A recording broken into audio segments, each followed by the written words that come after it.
From supply chain disruptions to bold new innovations, the transportation and logistics world is heating up. Join top industry minds as they tackle M&A and reveal what's steering the future. Welcome to In the Hot Seat with the Tenney Group. I'm Spencer Tenney. It's good to be with you. We've got another special edition, Hot Seat on the Road, a little heat on the street, if you will. With me, we've got the California Port reporter from American Journal of Transportation, Stas Margaronis. Stas, welcome to the Hot Seat. Thank you.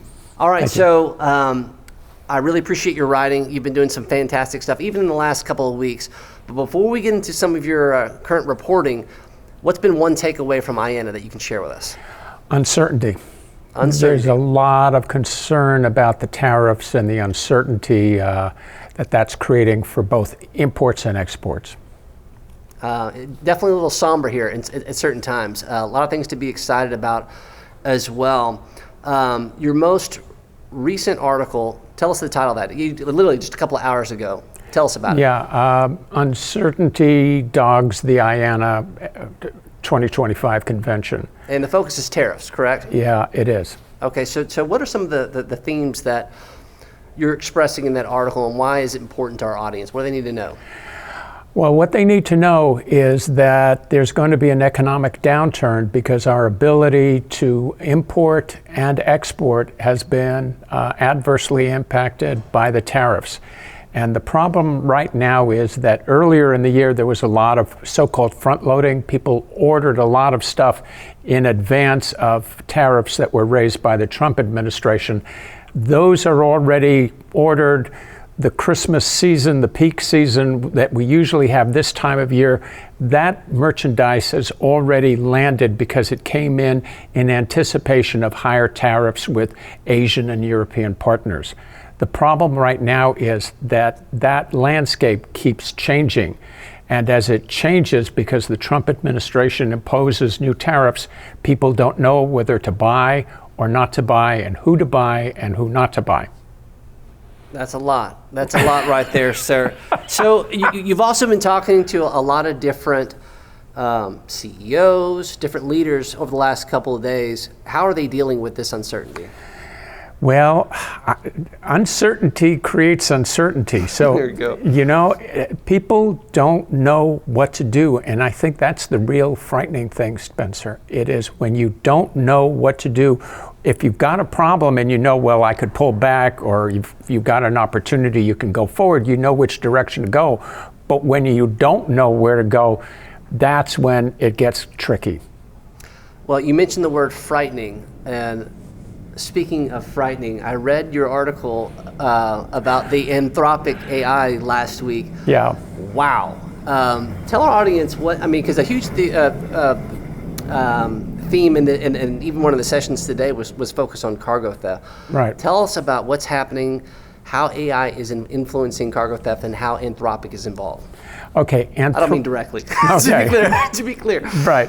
Anthropic has a program called Claude, and that is their AI program.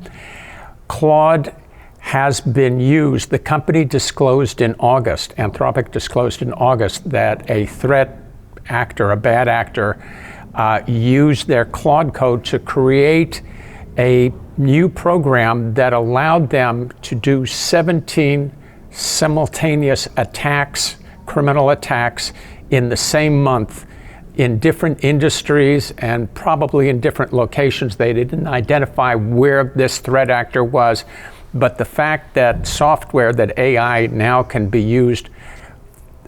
In the old days, when you had this hacking, you had somebody, it took them a while to figure out how to do it. A very sophisticated criminal, right? Exactly. It took months, and it took somebody with sophistication. Now, they're apparently able to take this AI software, and in a matter of a very short period of time, not only are they up to speed on hacking into companies' operations, but they can do it 17 different industries. That's what they said.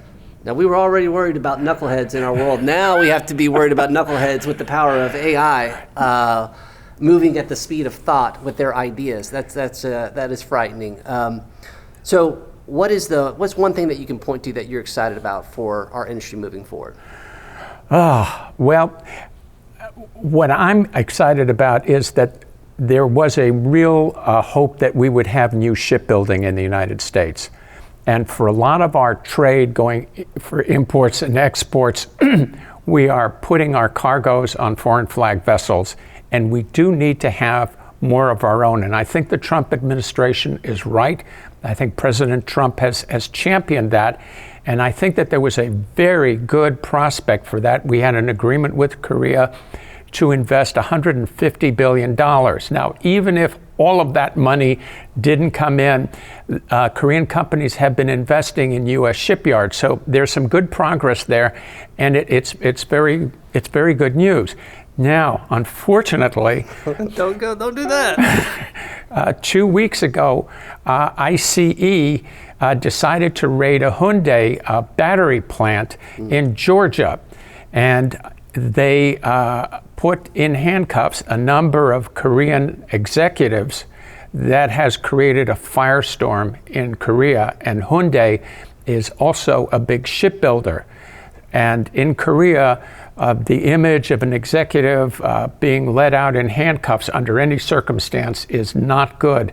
So I'm very worried that the visual on that is not going to help us going forward. Now, Stas, you did your best. You gave me a little nugget of good, but you just couldn't help yourself. You had to go back. I'm sorry. To your. Well, listen. I have to tell you, keep up the excellent reporting. It's fascinating what you're working on. These are huge stories within our industry. That's going to do it for us here in the hot seat. We will see you next time.